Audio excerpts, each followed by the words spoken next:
வணக்கம்.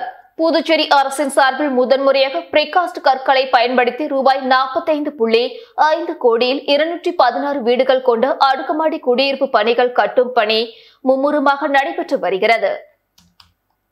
புதுச்சேரி ராஜ்பவன் தொகுதிக்குட்பட்ட குமரகுருபள்ளத்தில் இருந்த அடுக்குமாடி குடியிருப்புகள் சேதமடைந்த நிலையில் ஸ்மார்ட் சிட்டி திட்டத்தின் கீழ் ரூபாய் 45.5 கோடியில் பொதுப்பணித்துறை மூலம் அப்பகுதியில் 2 கட்டிடங்களாக 12 தளங்களுடன் 216 வீடுகள் கட்டும் பணி கடந்த ஜனவரியில் தொடங்கப்பட்டது. வழக்கமாக செங்கல், சிமெண்ட் வைத்து கட்டிடம் கட்டுவது வழக்கம். தற்பொழுது புதுச்சேரி அரசின் சார்பில் முதல் முறையாக செங்கலுக்கு மாற்றாக பிரிகாஸ்ட் கற்களை பயன்படுத்தி உள்ளனர். இது பற்றி பொதுப்பணித்துறை அதிகாரிகளிடம் தெரிவிக்கையில், செங்கலுக்கு மாற்றாக interlock, AOC, precast, hollow block ஆகியவற்றின் மூலம் கட்டிடங்கள் கட்டப்படுகின்றன. இதனால் கட்டுமான செலவு குறையும், பணிகளும் விரைவாக முடியும். இதுவரை தனியார் கட்டிடங்கள் மட்டுமே இக்கற்களை பயன்படுத்தி கட்டினர். புதுச்சேரியில் முதன்முறையாக அரசு தரப்பில் பிரிகாஸ்ட் கற்களை கொண்டு 12 தளங்களுடன் கூடிய 2 கட்டிடங்களாக அடுக்குமாடி குடியிருப்புகள் கட்டப்படுகிறது. இந்த குடியிருப்பில் உள்ள ஒரு வீடு 400 சதுர அடியில் அமையும். அதில் வரவேற்பு, சமையலறை, சிறிய அறை, கழிப்பறை அடங்கி இருக்கும். இங்கு பயன்படுத்தப்படும் பிரிகாஸ்ட் கற்கள் காஞ்சியில் தயாராகி வருகிறது. செங்கலில் செய்வதை போன்று பிளம்பிங், எலக்ட்ரிசிட்டி பணிகள் செய்யலாம். இதனால் பணிகள் விரைவாக நடக்கிறது. 50 ஆண்டுகளுக்கு இக்கற்கள் சேதமாகாது. குறித்த காலத்துக்குள்ளும் கட்டிட பணிகளை நிறைவு செய்வோம் என்றனர். ஆதி திராவிடர் நல மற்றும் பழங்குடியினர் நலத்துறையின் மூலம் அட்டவணை இன மக்களுக்கு உயர்த்தப்பட்ட திருமண உதவித் தொகையினை முதலமைச்சர் ரங்கசாமி வழங்கினார். புதுச்சேரி அரசு ஆதி திராவிடர் நல மற்றும் பழங்குடியினர் நலத்துறையின் மூலம் அட்டவணை இன மக்களுக்கு வழங்கப்பட்டு வந்த திருமண உதவித்தொகை ரூபாய் 75,000 ரூபாய் 1,00,000 உயர்த்தப்பட்டது. அதன் அடிப்படையில் தட்டாஞ்சாவடி தொகுதியை சேர்ந்த 3 பயனாளிகளுக்கு ரூபாய் 1,00,000 வீதம் முதலமைச்சர் ரங்கசாமி வழங்கினார். நிகழ்ச்சியில் சட்டப்பேரவைத் தலைவர் செல்வம், மாவட்ட ஆட்சியர் வல்லவன், அரசு செயலர் கேசவன், ஆதி திராவிடர் நல மற்றும் பழங்குடியினர் நலத்துறை இயக்குநர் இளங்கோவன் உடனிருந்தனர். உயர்நீதிமன்ற கிளை புதுச்சேரியில் அமைத்து விரைவில் மக்கள் பிரச்சினைகள் தீர்க்கப்படும் என்ற நம்பிக்கை உள்ளது என முதலமைச்சர் ரங்கசாமி உறுதி கூறியுள்ளார். புதுச்சேரி லாஸ்பேட்டையில் மத்திய நிர்வாக தீர்ப்பாயத்தின் சென்னை கிளையின் புதுச்சேரி அமர்வு அலுவலகம் அமைக்கப்பட்டுள்ளது. இதன் திறப்பு விழா இன்று நடைபெற்றது. சட்டத்துறை செயலர் கேசவன் வரவேற்றார். முதலமைச்சர் ரங்கசாமி தலைமை வகித்து அலுவலகத்தை திறந்து வைத்தார். சபாநாயகர் செல்வம் முன்னிலை வகித்தார்.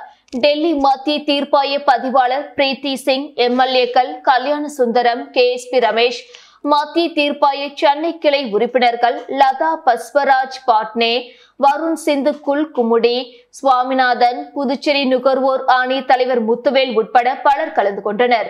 விழாவில் பேசிய முதலமைச்சர் ரங்கசாமி, மத்திய தீர்ப்பாயத்தின் கிளை புதுச்சேரிக்கு கிடைத்துள்ளது மகிழ்ச்சி அளிக்கிறது என்றும், புதுவையில் அரசு ஊழியர்கள் குறைகளை விரைவாக தீர்க்க வேண்டும் என தீர்ப்பாயத்தை அணுகுவார்கள்.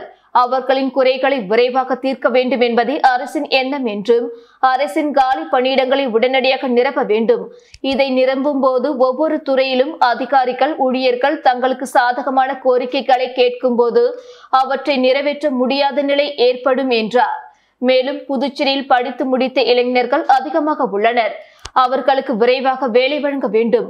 ஆனால் பணியில் இருப்பவர்கள் தங்களின் கோரிக்கைகளை முன் வைப்பார்கள். அப்பொழுது மத்திய தீர்ப்பாயம் அளிக்கும் தீர்ப்பை நாங்கள் அமல்படுத்த வசதியாக இருக்கும் என்றார். தொடர்ந்து பேசிய அவர், சென்னைக்கு சென்று தீர்ப்பாயத்தில் முறையீடு செய்வதில் சில சிரமங்கள் உள்ளது. புதுச்சேரிக்கென கிளை அமைந்துள்ளது மிகவும் வசதியாக இருக்கும். அரசு ஊழியர்களுக்கு பதவி உயர்வு, சம்பள உயர்வு போன்ற பிரச்சனைகள் இருக்கும். நியாயமான கோரிக்கைகளை தீர்த்து கொடுப்பதில் அரசு கவனமாக உள்ளது. சிலவற்றை செய்ய முடியாத போது தீர்ப்பாயத்தை நாடுகின்றனர். அவர்கள் அளிக்கும் தீர்ப்பின் அடிப்படையில் கோரிக்கைகளை அரசு நிறைவேற்றும். இந்த தீர்ப்பாய கிளை மூலம் புதுச்சேரி வழக்கறிஞர்களுக்கு வாய்ப்பு கிடைக்கும். அரசின் விருப்பம் உயர்நீதிமன்ற கிளை புதுச்சேரியில் அமைய வேண்டும் என்றும், உயர்நீதிமன்ற கிளை அமையும் என்ற நம்பிக்கை உள்ளது. விரைவில் மக்கள் பிரச்சனைகள் தீர்க்கப்பட வேண்டும். புதுச்சேரி மாநிலம் விரைவாக வளர்ச்சி பெற வேண்டும் என்பதே அரசின் எண்ணம். அதற்கு உறுதுணையாக இருக்கும் உயர்நீதிமன்ற தலைமை நீதிபதி மற்றும் நீதிபதிகளுக்கு நன்றி தெரிவித்துக் கொண்டார். பழங்குடியினர் வசிக்கும் குடியிருப்புகளுக்கு சென்ற கூடுதல் கலெக்டருக்கு பூங்கொத்து கொடுத்து பழங்குடியினர் குழந்தைகள் வரவேற்றனர். விழுப்புரம் மாவட்ட கூடுதல் கலெக்டர் ஸ்ருதன் ஜெய் நாராயணன் வானூர் அடுத்த திருச்சிற்றம்பலம் கூட்ரோடு பகத்சிங் நகரில் உள்ள பழங்குடியினர் வசிக்கும் இடத்திற்கு சென்றார். அங்கு தமிழக அரசு பழங்குடியின மக்களுக்காக 22 தொகுப்பு வீடுகள் கட்டி வருவதை பார்வையிட்டார். பழங்குடியினர் குடியிருப்புக்கு சென்ற அவருக்கு பழங்குடியினர்கள் ரோஜாப்பூ கொடுத்து வரவேற்றனர். பழங்குடியின குழந்தைகளுடன் உற்சாகமாக கலந்துரையாடினார். இதில் குழந்தைகளின் கல்வித்திறன் மற்றும் தடுப்பூசிகள் போடப்பட்டு விட்டதா, சிறு குழந்தைகள் அங்கன்வாடி செல்கிறார்களா என்பதனை கேட்டு அறிந்தார். பின்னர் அரசு வழங்கும் மகளிருக்கான 1000 ரூபாய் அனைவருக்கும் கிடைக்கின்றதா என்பதையும் கேட்டறிந்தார். தொடர்ந்து பழங்குடியின மக்களுக்கு கட்டப்பட்டு வரும் குடியிருப்புகளை ஆய்வு செய்தார். திருச்சிற்றம்பலம் கூட்ரோட்டில் உள்ள அங்கன்வாடி மையத்துக்கு சென்ற ஸ்ருதன் ஜெய் நாராயணன் குழந்தைகளுக்கு வழங்கப்படும் மதிய உணவு, முட்டை, சத்து மாவு, உருண்டை ஆகியவற்றை அருந்தி சோதனை செய்தார். பின்னர் கட்டிட மற்றும் கழிப்பறை வசதிகளை ஆய்வு மேற்கொண்ட மாவட்ட கூடுதல் ஆட்சியர் கட்டிடம் ஆங்காங்கே சிதலம் அடைந்திருப்பதை பார்வையிட்டார். பழமையான அங்கன்வாடி மைய கட்டிடத்திற்கு பதில் புதிய கட்டிடம் கட்ட நடவடிக்கை எடுக்கப்படும் என கூறினார். இதில் திருச்சிற்றம்பலம் ஊராட்சி மன்ற தலைவர் வெங்கடேசன் மற்றும் துறை சார்ந்த அரசு அதிகாரிகள் உடனிருந்தனர். முத்திரையர்பாளையம் இளங்கோ அடிகள் அரசினர் மேல்நிலைப் பள்ளி புதுப்பித்தல் சீரமைப்பு வேலைக்கான பூமி பூஜையை முதலமைச்சர் ரங்கசாமி மற்றும் அரசு கொறடா ஏகேடி ஆறுமுகம் ஆகியோர் துவக்கி வைத்தனர். புதுச்சேரி இந்திரா நகர் சட்டமன்ற தொகுதிக்குட்பட்ட முத்திரையர்பாளையம் இளங்கோ அடிகள் அரசினர் மேல்நிலைப் பள்ளியில் ரூபாய் 41,24,000 மதிப்பில் புதுப்பித்தல் சீரமைப்பு வேலைக்கான பூமி பூஜையை முதலமைச்சர் ரங்கசாமி மற்றும் அரசு கொறடாவும் இந்திரா நகர் தொகுதி சட்டமன்ற உறுப்பினருமான ஏகேடி ஆறுமுகம் ஆகியோர் பூமி பூஜை செய்து தொடங்கி வைத்தார். இந்நிகழ்ச்சியில் ஊர் பொதுமக்கள், என்ஆர் காங்கிரஸ் நிர்வாகிகள் கலந்து கொண்டனர். புதுச்சேரி காஞ்சி மாமுனிவர் பட்டமேற்படிப்பு மையத்தின் முதுகலை தமிழ் இலக்கிய மாணவர்களுக்கு கல்வெட்டு பயிற்சி அளிக்கப்பட்டது. புதுச்சேரி அரசு கலை பண்பாட்டுத்துறையின் கீழ் இயங்கி வரும் தமிழ் வளர்ச்சி சிறகத்தின் சார்பில் காஞ்சி மாமுனிவர் பட்டமேற்படிப்பு மையத்தில் முதுகலை தமிழ் இலக்கிய மாணவர்களுக்கு கல்வெட்டு பயிற்சி அளிக்கப்பட்டது. இப்பயிற்சி வகுப்பானது பட்டமேற்படிப்பு மைய இயக்குனர் மு. செல்வராஜ் அவர்களின் வாழ்த்துரையோடு தொடங்கப்பட்டது. கலை பண்பாட்டுத்துறை இயக்குனர் வி. கலியபெருமாள் அவர்களின் தலைமையில் கல்வெட்டு பயிலரங்கம் தொடங்கியது. மாணவர்கள் தமிழ் கல்வெட்டுகளை படித்து தமிழின் பண்பாட்டை, கலையை வளர்க்க வேண்டும், தமிழ் உணர்வு மிக்கவர்களாக மாற வேண்டும் என்று அறிவுரை அளித்து தலைமை உரையாற்றினார். பயிலரங்கை பட்டமேற்படிப்பு மைய பேராசிரியர் முனைவர் வேல் கார்த்திகேயன் தொகுத்து ஒருங்கிணைப்பு செய்தார். தொடர்ந்து பேராசிரியர் முனைவர் அரங்க முருகையன் அவர்களும் முனைவர் சுந்தர முருகன் அவர்களும் கல்லூரியின் முன்னாள் முதல்வர் பேராசிரியர் முனைவர் நா. இளங்கோ அவர்களும் பயிலரங்கில் கலந்து கொண்ட மாணவர்களுக்கு காலத்தால் பழமை வாய்ந்த எழுத்துக்களை பற்றியும் வரலாற்று நிலைத்த தன்மையும் எடுத்து இயம்பினர். தங்களுடைய தமிழ் அனுபவத்தை பல மேற்கோள்களை காட்டி பேசி மாணவர்களை ஊக்குவித்தனர். வில்லியனூர் கல்வெட்டு அறிஞர் கலைமாமணி நா. வெங்கடேசன் அவர்கள் சென்ற மாதம் நடத்திய கல்வெட்டு பயிற்சியை தொடர்ந்து வரலாற்று அறிஞர் தமிழ் மாமணி முனைவர் சு. வேல்முருகன் கல்வெட்டு பயிற்சியை தொடர்ந்து நடத்தி தமிழ் பிராமி எழுத்துக்களை எடுத்துக்காட்டி மாணவர்களுக்கு விளக்கினார். புதுச்சேரி தமிழ் வளர்ச்சி சிறகத்தின் தனி சிறப்பு அலுவலர் பேராசிரியர் மதி வாசுகி அவர்கள் மற்றும் ஆலோசனை குழு உறுப்பினர் எழுத்தாளர் பூபதி பெரியசாமி அவர்களின் வழிகாட்டுதலின்படி கல்வெட்டு பயிற்சி பயிலரங்க விழா ஏற்பாடுகள் செய்யப்பட்டன. இதில் ஏராளமான முதுகலை மாணவ மாணவிகள் பயிற்சி பெற்றனர். கலை மாமணி கா. முருகன் இப்பயிலரங்கு நிகழ்ச்சிகளை படமாக்கினார். புதுச்சேரி அரசு மகளிர் மற்றும் குழந்தைகள் மேம்பாட்டுத்துறை மூலம் முதியோர் விதவைகளுக்கான பென்ஷன் உதவித்தொகைக்கான ஆணையை சட்டமன்ற உறுப்பினர் வி. பி. ராமலிங்கம் வழங்கினார். புதுச்சேரி அரசு மகளிர் மற்றும் குழந்தைகள் மேம்பாட்டுத்துறை மூலம் முதியோர்கள், விதவைகள், கணவரால் கைவிடப்பட்டவர்கள் மற்றும் முதிர் கன்னிகள் ஆக மொத்தம் 455 நபர்களுக்கு வழங்கியதன் தொடர்ச்சியாக மேலும் 25 நபர்களுக்கு மாதந்தோறும் ரூபாய் 2000, ரூபாய் 2500 மற்றும் ரூபாய் 3500 பென்ஷன் உதவித்தொகைகளை வழங்கும் விழா முத்துமாரியம்மன் கோவில் வீதியில் உள்ள சட்டமன்ற உறுப்பினர் VP ராமலிங்கம் இல்லத்தில் நடைபெற்றது. விழாவிற்கு சட்டமன்ற உறுப்பினர் சப்தகிரி VP ராமலிங்கம் தலைமை தாங்கி பென்ஷன் உதவித்தொகை பெறுவதற்கான புத்தகங்களை பயனாளிகளுக்கு வழங்கினார். இந்த நிகழ்ச்சிக்கு ராஜ்பவன் தொகுதி பாஜக தலைவர் நாகராஜன் முன்னிலை வகிக்க பாஜக நிர்வாகிகளாக கிருஷ்ணமூர்த்தி, சதீஷ் உள்ளிட்ட நிர்வாகிகள் பலர் கலந்து கொண்டனர். LDC பணிக்கு தற்காலிகமாக தேர்வானருக்கு 17ஆம் தேதி தட்டச்சு தேர்வு நடைபெறும் என அறிவிக்கப்பட்டுள்ளது. புதுச்சேரி பணியாளர் மற்றும் நிர்வாக சீர்திருத்தத்துறை சார்பு செயலர் ஜெய்சங்கர் வெளியிட்டுள்ள செய்திக்குறிப்பில், கடந்த ஆகஸ்ட் 27ஆம் தேதி இளநிலை எழுத்தர் பணிக்கு பொதுத் தேர்வு நடைபெற்றது. இத்தேர்வில் தற்காலிகமாக தேர்ந்தெடுக்கப்பட்டவர்களுக்கு வரும் 14ஆம் தேதி கணினியில் தட்டச்சு வேக தேர்வு பிள்ளைச்சாவடியில் உள்ள தொழில்நுட்ப பல்கலைக்கழகத்தில் நடைபெறும். தலைமை செயலகத்தின் பணியாளர் மற்றும் நிர்வாக சீர்திருத்தத்துறை தேர்வு பிரிவு தேர்வுக்கான கணினிகளை வழங்கும். தட்டச்சு தேர்வு ஒரு தகுதி தேர்வு மட்டுமே. ஒரு நிமிடத்திற்கு 35 வார்த்தைகள் வீதம் 10 நிமிடம் தட்டச்சு செய்ய வேண்டும். இத்தேர்வு 100 மதிப்பெண்களுக்கு நடைபெறும். இதில் குறைந்தபட்சம் தகுதி மதிப்பெண்ணாக 40 மதிப்பெண் எடுக்க வேண்டும். தேர்வர்கள் தேர்வு தொடங்குவதற்கு 30 நிமிடங்களுக்கு முன் மேற்பார்வையாளரிடம் தகவல் தெரிவிக்க வேண்டும். விண்ணப்பதாரர்கள் கடந்த ஆகஸ்ட் 27ஆம் தேதி நடைபெற்ற LDC மற்றும் ஸ்டோர் கீப்பர் பதவிக்கான எழுத்து தேர்வுக்கு வழங்கப்பட்ட ஹால் டிக்கெட் மற்றும் ஆதார், வாக்காளர் அடையாள அட்டை, ஓட்டுநர் உரிமம், பான் கார்டு போன்ற ஆவணங்களில் ஏதேனும் ஒன்றை எடுத்து வர வேண்டும். தேர்வு தொடங்குவதற்கு 10 நிமிடங்களுக்கு முன் விண்ணப்பதாரர்கள் இருக்கையில் அமர வேண்டும். கணினி செயலிழந்தால் விண்ணப்பதாரர் கண்காணிப்பாளருக்கு தகவல் தெரிவிக்க வேண்டும். விண்ணப்பதாரர் வினாத்தாளின் தொடக்கத்திலிருந்து தட்டச்சு செய்ய தொடங்கி முழு தாளையும் முடிக்க வேண்டும். தேர்வர்கள் ஒழுங்கினமாக அல்லது முறையற்ற செயல்களில் ஈடுபட்டால் அவர்களை தேர்வில் இருந்து வெளியேற்றுவதற்கும் அல்லது பிற தண்டனை எதிர்கொள்ளவும் வேண்டியிருக்கும் என்று அந்த செய்திக்குறிப்பில் குறிப்பிடப்பட்டுள்ளது. புதுச்சேரியில் நிலம் வாங்கி தருவதாக கூறி ரூபாய் 16 லட்சம் மோசடி செய்த வழக்கில் தந்தை மகனுக்கு 3 ஆண்டுகள் சிறை தண்டனையும் அபராதமும் விதித்து புதுச்சேரி நீதிமன்றம் தீர்ப்பளித்துள்ளது. புதுவை அரசின் திட்டம் ஆராய்ச்சித்துறையில் இயக்குநராக இருந்தவர் அசோகன். இவரது மனைவி ஜோதி பெயரில் கடந்த 2015இல் நிலம் வாங்குவதற்காக நில தரகராக செயல்பட்ட பெரியசாமி மற்றும் அவரது மகன் அகிலன் ஆகியோரிடம் ரூபாய் 16.20 லட்சம் கொடுத்துள்ளார். அதன்படி ஒரு இடத்தை வாங்கி பத்திரப்பதிவுக்கு சென்றபோது அதில் பிரச்சனை இருப்பது தெரிய வந்தது. இதையடுத்து வேறு இடம் வாங்கி தருவதாக பெரியசாமியும் அவரது மகன் அகிலனும் கூறிய நிலையில் பெரியசாமி இறந்துவிட்டார். ஆனால் அகிலன் இடம் வாங்கி தராமல் காலந்தாழ்த்தி உள்ளார். அகிலனிடம் பணத்தை அசோகன் தம்பதி கேட்டபோது மிரட்டியதாக கூறப்படுகிறது. இது குறித்து அகிலன் மீது ஒதியஞ்சாலை போலீசில் அசோகன் புகார் அளித்தார். அதன் பேரில் வழக்கு பதிவு செய்யப்பட்டது.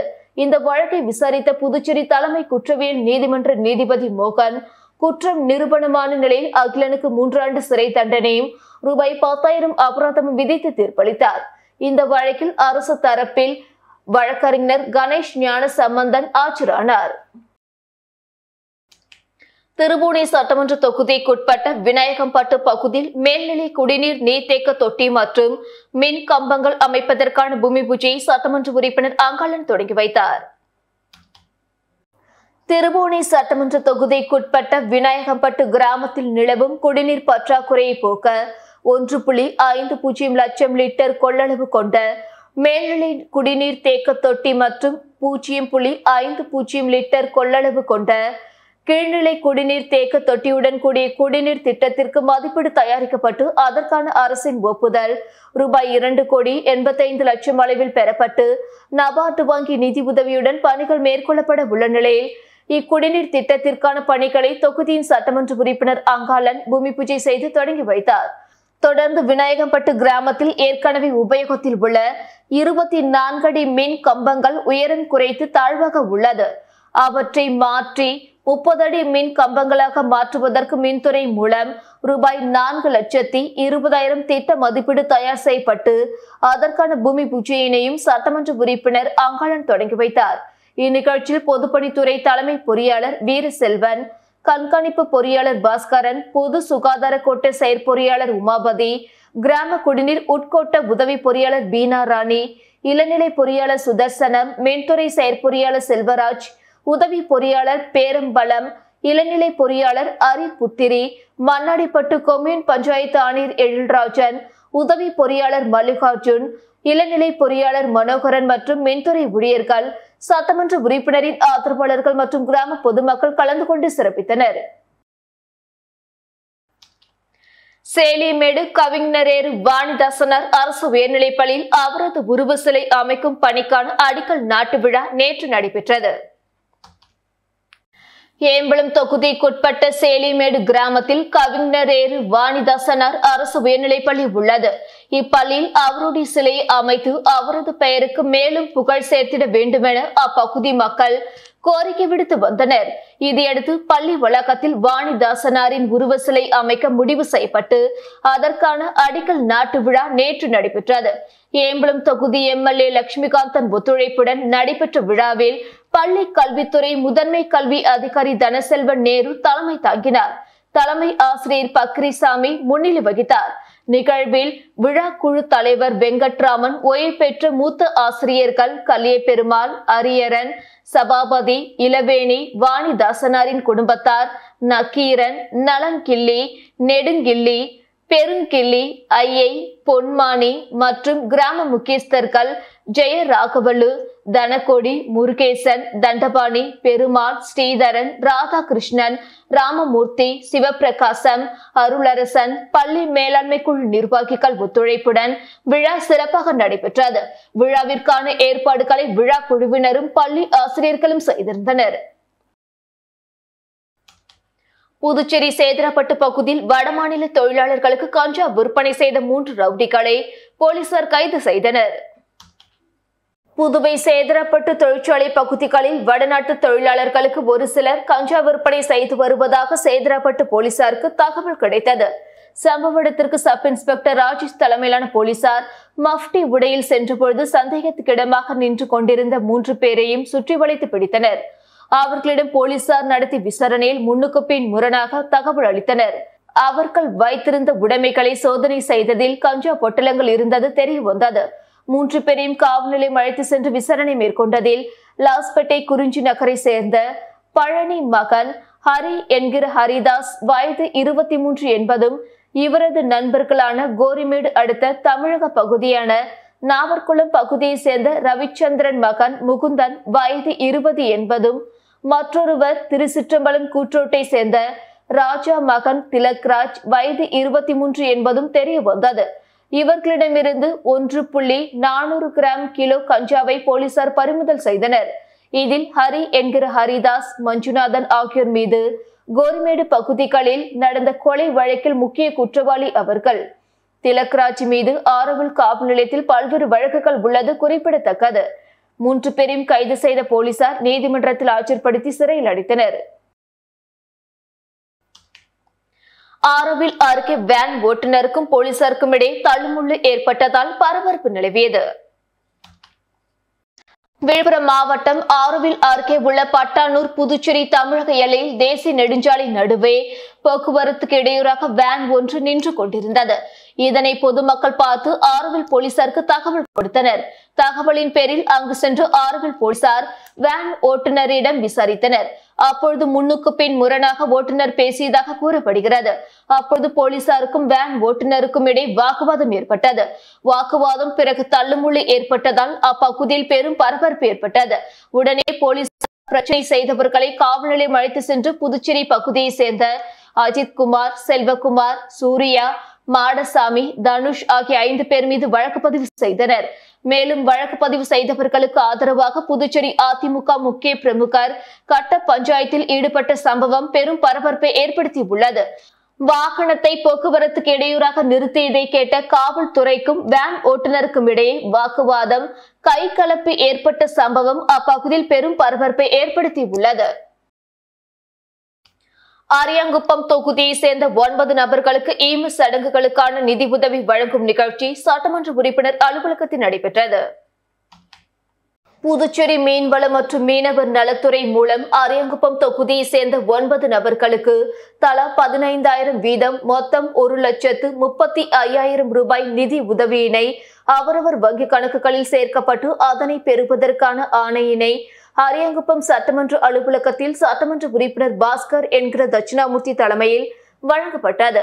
மேலும் இந்நிகழ்ச்சியில் துறை அதிகாரிகள், என்ஆர் காங்கிரஸ் கட்சி நிர்வாகிகள் பலர் உடனிருந்தனர். புதுச்சேரி யூனியன் பிரதேச சமூக நல சொசைட்டி சார்பாக மாநில ஆலோசனை குழு கூட்டம் முருங்கப்பாக்கம் பகுதியில் நடைபெற்றது.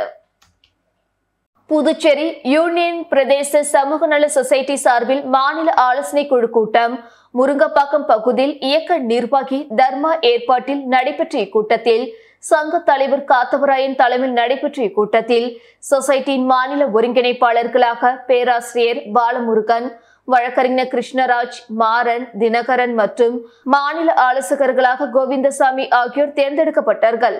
மேலும் இச்சங்கத்தில் மத்திய அரசாங்கம் கொண்டு வந்த மகளிருக்கான 33% இடஒதுக்கீட்டினை வரவேற்பது என்றும், புதுச்சேரி பல்கலைக்கழகத்தில் புதுச்சேரி மாணவர்களுக்கு 25% இடஒதுக்கீடு கொண்டுவர சட்டம் இயற்ற வேண்டும். புதுச்சேரி மாணவர்களுக்கு ஏற்றபடி நியமன விதிகளை திருத்தி புதுச்சேரி மாணவர்களுக்கு ஏற்றபடி நியமன விதிகளை கிடைக்க ஏற்பாடு செய்ய வேண்டும். நோனாங்குப்பம் பழைய ஆற்றுப்பாலம் அருகே வார சந்தை அமைத்திட ஏற்பாடு செய்ய வேண்டும் உள்ளிட்ட பல தீர்மானங்கள் நிறைவேற்றப்பட்டன. மேலும் இக்கூட்டத்தில் மாநில துணைத் தலைவர் செல்வராசு, செயலாளர் சத்யராஜ், பொருளாளர் சபாபதி உள்ளிட்ட நிர்வாகிகள் பலர் உடனிருந்தனர். இத்துடன் செய்திகள் நிறைவடைந்தன. வணக்கம்.